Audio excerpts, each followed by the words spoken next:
오늘은 역대하 마지막 장으로 역대상부터 65장, 65일간 은혜를 나누었습니다.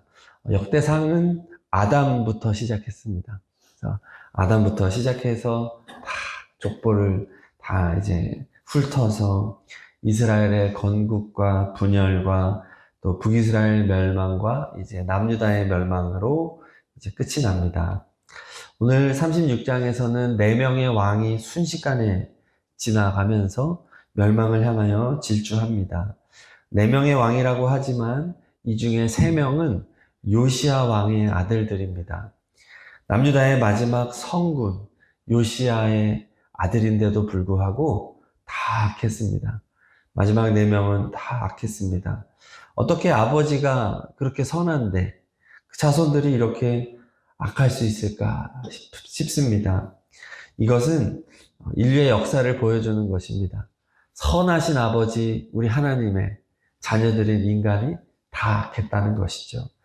남유다의 멸망은 기원전 605년으로 보는데 그때가 왕이 바벨론의 포로로 잡혀간 때로 봅니다. 오늘 6절 말씀입니다. 6절을 읽겠습니다. 바벨론 왕 느부갓네살이 올라와서 그를 치고 그를 쇠사슬로 결박하여 아멘. 여야김 왕이 바벨론의 포로로 잡혀간 때를 봅니다. 아직 18대 왕이고 여야김, 시드기야 2명이 11년 통치가 남아 있습니다. 그럼에도 불구하고 이때로 보는 이유는 사실상 국가의 주권이 바벨론에게 완전히 넘어갔기 때문입니다. 왕이 쇠사슬로 잡혀서 갔으니 이제 이때를 국가가 끝났다라고 해석하는 것이죠. 자, 그런데 오늘 역대하 마지막 장은 남유다의 멸망에 물음표를 던집니다. 정말 멸망했는가? 이것을 과연 멸망이라고 할 수 있을까라는 질문입니다. 왜냐하면 멸망이라는 것은 한 국가나 도시가 완전히 파괴되거나 이제 멸절되었을 때 쓰는 단어가 멸망인데 역대하의 마지막 또 마지막 절은 멸망이 아니라고 말을 하고 있으니까요. 23절 마지막 절을 함께 읽겠습니다. 23절 바사왕 고레스가 이같이 말하노니 하늘의 신 여호와께서 세상 만국을 내게 주셨고 나에게 명령하여 유다 예루살렘의 성전을 건축하라 하셨나니 너희 중에 그의 백성된 자는 다 올라갈지어다. 너희 하나님 여호와께서 함께 하시기를 원하노라 하였더라. 아멘. 역대하는 멸망하였더라 이렇게 책이 끝나지 않고 포로기 70년을 그냥 건너뛰어버립니다. 바벨론도 건너뛰고 페르시아의 고레스 왕으로 갑자기 건너와서 그의 명령으로 맞춰집니다. 놀랍게도 다시 회복되고 다시 시작하라라는 고레스 왕의 칙령으로 역대하가 맞춰지게 되는 것이죠. 결국 역대하 36장은 멸망이 아니라고 말합니다. 수도 없이 저도 멸망이라고 설교를 하고 있는데 멸망이 아니다. 그럼 멸망이 아니라 무엇입니까? 첫 번째로는 멸망이 아니라 징계다라고 말을 합니다. 17절을 읽겠습니다. 17절 하나님이 갈대아 왕의 손에 그들을 다 넘기심에 그가 와서 그들의 성전에서 칼로 청년들을 죽이며 청년 남녀와 노인과 병약한 사람을 긍휼히 여기지 아니하였으며 아멘. 하나님께서 남유다를 바벨론의 손에 넘기셨습니다. 하나님의 주권으로 됐는데 기간이 있어요. 21절을 읽겠습니다. 21절 이에 토지가 황폐하여 땅이 안식년을 누림같이 안식하여 70년을 지냈으니 여호와께서 예레미야의 입으로 하신 말씀이 이루어졌더라. 아멘. 하나님께서 하나님의 주권으로 넘겨주셨는데 기간이 정해 있다. 이것은 멸망일 수 없는 것이죠. 징계인 것입니다. 하나님의 진노를 다 쏟아야 멸망입니다. 소돔과 고모라처럼 불의 심판을 내리든지 그렇게 진노를 다 쏟으면 멸망이라는 단어를 쓸 수 있지만 지금은 고작 70년형을 내리셨다는 것입니다. 멸망의 수 없죠. 교도소의 목적이 무엇입니까? 그 사람을 멸망시키는 게 아니죠. 교도소의 목적은 법원에서 선고한 형을 집행함으로써 범죄자의 범죄적 성향과 행동을 바로잡아 교정하는 것이고, 또 교육하고 직업훈련하고 심리 상담하는 등 다양한 교화 프로그램을 통해서 재범을 방지하는 것, 그리고 출소 후에 사회에 잘 적응하고 나아가서 사회에 기여할 수 있는 사람, 그것을 위해서 존재하는 시설이 교도소입니다. 교도소는 처벌에도 목적이 있지만 오히려 처벌보다는 범죄자를 보호하고 변화시켜 다시 사회에 통합시키는 역할을 수행하는 것이 교도소인 것이죠. 하나님께서 지금 남유다를 바벨론에 넘겨준 것이 바로 이것입니다. 멸망이 목적, 처벌이 목적이 아니라 다시 회복시켜주는 것입니다. 보호하고 변화시키려는 것이죠.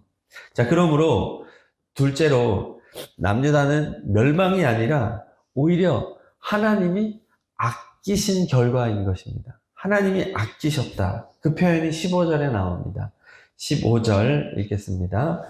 그 조상들의 하나님 여호와께서 그의 백성과 그 거하시는 곳을 아끼사 부지런히 그의 사신들을 그 백성에게 보내어 이르셨으나, 하나님은 멸망당할 수밖에 없는 남유다에 대하여, 그래서 16절 마지막에도 보니까 회복할 수 없게 하였으므로 이제는 도저히 회복 불능의 상태가 되어져 있는 이 남유다를 아끼셔서 징계하셨다는 것입니다. 마치 부모가 자식을 아껴서 보냈다는 거예요, 교도소에. 얘가 도저히 회복이 안 되니까 이곳에라도 들어가서 좀 회복되어 나오도록 부모가 그렇게 했다는 것이죠. 그래서 하나님께서는 그 결과로 당시에 좋은 선지자들을 많이 보냈습니다. 예레미야, 하박국, 에스겔, 그 좋은 선지자들을, 훌륭한 선지자들을 보내는 겁니다. 왜냐하면 아꼈기 때문이다. 그래서 오늘 36장은 계속해서 아꼈다 말하는 것입니다. 우리가 이렇게 살다 보면은 정말로 가장 많이 분노하는 대상이 자녀인 것 같아요. 와, 정말 내 속을 이렇게 긁고 살아가는 동안에 정말, 이거 나는 목사가 아니야 싶은 느낌을 그렇게 들게 만드는 존재는 우리 자녀인 것 같습니다. 도저히 참을 수가 없어요. 천불이 납니다. 그래서 소리 지르고 막 훈계하고 그 다음에 혼자 얼마나 자책하는지. 나는 나쁜 아빠야. 나는 목사의 자격도 없어.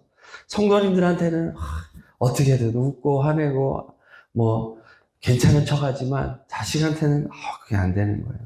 그래서 자책을 했는데 오늘 말씀을 보니까 내가 정상이구나. 자식을 위해서 화를 내는 이유는 사랑하고 아끼기 때문이구나. 저를 정당화하는 것이 아니라 이제 소리 지르고 하는 것은 이제 자제해야 되겠죠. 그러나 부모님이 자녀에게 가끔 이렇게 세게 행동을 하거나 하는 것이 미워서만은 아니구나. 더 아끼고 이 아이가 앞으로 사회 속에서 정말 바르게 생활하고 또 타인에게 덕을 끼치고 또 전도할 수 있는 아이가 되어야 할 텐데 우리 그런 마음으로 훈계하는 것임을 깨닫게 됩니다. 또 나아가서 내가 부모님한테 더 잘해야 되겠구나. 우리 부모님이 가끔 저에게 세게 말씀하기도 하셨는데 지금은 안 그렇지만 그게 사랑이었구나. 이것을 다시 한번 깨닫게 됩니다. 하나님이 남유다를 멸망하신 것이 아니라 아끼신 것이다. 자, 세 번째, 남유다는 멸망이 아니라 안식했다는 겁니다. 21절을 다시 읽겠습니다. 21절. 이에 토지가 황폐하여 땅이 안식년을 누림같이 안식하여 70년을 지냈으니 여호와께서 아멘. 이 가나안 땅은 탐욕으로 인해서 안식하지 못했습니다. 안식년, 희년의 규례가 있습니다. 7년, 그쵸? 또 50년 돌아오면 안식해야 돼요. 땅도 쉬어야 됩니다. 그런데 한 번도 제대로 지켜지지 않은 것이 안식년과 희년이에요. 그렇기 때문에 하나님께서는 강제적으로 안식을 선포하시는 하나님이십니다. 우리도 내내, 일주일 내내 일하면서 살 수 없게 만들어져 있습니다. 그게 열심이라고 할 수도 있지만 쉬어야만 우리는 계속 갈 수 있는 존재로 하나님 만드셨습니다. 젊어서 쉬지 않고 일한 사람들이 대부분 나이 들어서 고생하시더라고요. 이게 쉬면서 살아가도록 만드셨는데 쉬지 않으면 이 몸의 대가를 지불해야 되는 것 같아요. 그래서 쉬지 않고 하는 사람, 절대로 안 아플 것 같은 사람이 한번 세게 오더라고요. 쓰러지고 막 도저히 일할 수 없도록 몸이 멈추게 하는 겁니다. 강제로. 그러니까 하나님은 안식하게 만드시는 거예요. 저희 본가에 감나무가 있습니다. 그런데 이 감나무가 한 해는 정말 쉬어져라 많이 달리고 그 다음에는 많이 안 달리고 이렇게 해거리를 하더라고요. 열매를 맺는 과정에서 열매를 다는 동안에 너무 많은 영양분과 에너지를 썼기 때문에 한 해를 쉬면서 충분한 영양분과 기력을 회복하는 것이 이 해거리라고 합니다. 해거리를 할 때에는 잎만 무성하게 하고 열매를 적게 달리는 거예요. 그래서 이제 나무의 수명을 계속해서 가져갈 수 있도록 한다는 것이죠. 지금 남유다는 회복 불능의 상태가 된 거예요. 이제 망가질 대로 망가진 상태가 됐기 때문에 하나님이 강제로 안식하게 했다. 휴식하게 했다라는 의미입니다. 그러니까 관점이 완전히 다른 것이죠. 지금 입원시킨 거예요. 70년 동안 강제로 쉬어라. 그동안 안식년 안 한 것을 다 메꾸는 것이죠. 자, 마지막으로 남유다는 멸망이 아니라 사명입니다. 사명. 자, 22절, 23절 읽겠습니다. 22절, 23절 바사의 고레스 왕 원년에 여호와께서 예레미야의 입으로 하신 말씀을 이루시려고 여호와께서 바사의 고레스 왕의 마음을 감동시키시매 그가 온 나라에 공포도 하고 조소도 내려 이르되 바사 왕 고레스가 이같이 말하노니 하늘의 신 여호와께서 세상 만국을 내게 주셨고 나에게 명령하여 유다 예루살렘에 성전을 건축하라 하셨나니 너희 중에 그의 백성된 자는 다 올라갈지어다. 너희 하나님 여호와께서 함께 하시기를 원하노라 하였더라. 아멘. 이방 나라 바사 페르시아 왕 고레스의 입을 통해서 사명을 주고 계십니다. 네, 그를 선지자로 쓰시는 것이죠. 그 사명은 23절에 나오는 것처럼 중반에 있는 것처럼 유다 예루살렘에 성전을 건축해라. 이것이 최종 결론입니다. 왜 하나님은 징계하시는가? 왜 하나님은 강제 안식하게 하시는가? 왜 하나님은 이렇게 아끼시는가? 성전을 건축하라고. 이제 성전을 건축할 수 없는 상태, 다 망가진 상태이기 때문입니다. 14절을 읽겠습니다. 14절 모든 제사장들의 우두머리들과 백성도 크게 범죄하여 이방 모든 그의 전을 더럽게 하였으며. 아멘. 하나님의 성전을 너무 더럽혔기 때문에 이제는 더 이상 회복할 수 없는 상태이기 때문에 이제 70년 후에 다시 재건하라 하십니다. 이 성전은 예수 그리스도를 상징하는 것으로서 이스라엘의 진정한 주인이자 왕이 예수 그리스도라는 것을 보여주는 상징이 바로 성전입니다. 그런데 남유다는 계속해서 이 성전을 더럽혔다. 예수님을 더럽혔다. 예수님을 왕된 자리에서 내쫓았다는 것이죠. 그러므로 역대기서는 이제 포로에서 귀환한 이스라엘 백성들에게 진정한 사명을 회복해야 한다는 것이에요. 그것은 성전 건축, 즉 진정한 왕이신 예수 그리스도를 왕의 자리에 올려놓으라는 거예요. 예수님의 통치를 받으라는 것이죠. 오직 예수님의 말씀에 귀를 기울여라. 오직 예수님의 말씀에 순종해라. 무슨 일이 있어도 사람을 왕의 자리에 앉히지 말아라. 지금 그것을 말하는 것입니다. 결국 오늘 역대하 36장은 어떠한 절망적인 상황이 와도 그것은 절망이 아니라 기회라는 것입니다. 멸망이란 단어를 쓰지 말라는 것입니다. 우리가 인생을 살면서 끝났어. 다 끝났어. 망했어. 이제 내 인생은 여기까지야. 우리 청년들 이런 말 엄청 많이 하거든요. 아닙니다. 끝이 아니라는 것이죠. 시작이다. 하나님이 다시 하겠다. 안식이다. 사랑이다. 하나님 말하는 것입니다. 하나님이 리셋 하시는 것입니다. 왜 입원합니까? 건강을 회복하기 위해서. 입원하면서 수술하면서 다 끝났어. 이제 내 몸에 칼 들어올 거야. 어떻게 해? 그게 아니죠. 수술은 회복을 위한 통증이니까. 이거 수술하고 나면 좋아질 거야. 잘 재활해서 더 건강하게 살 수 있어. 이런 희망을 가지고 수술을 하는 것이죠. 네.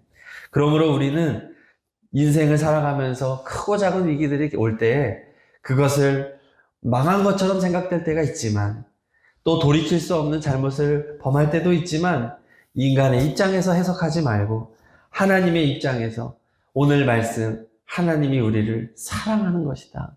하나님이 나를 아껴서 그러는 것이다.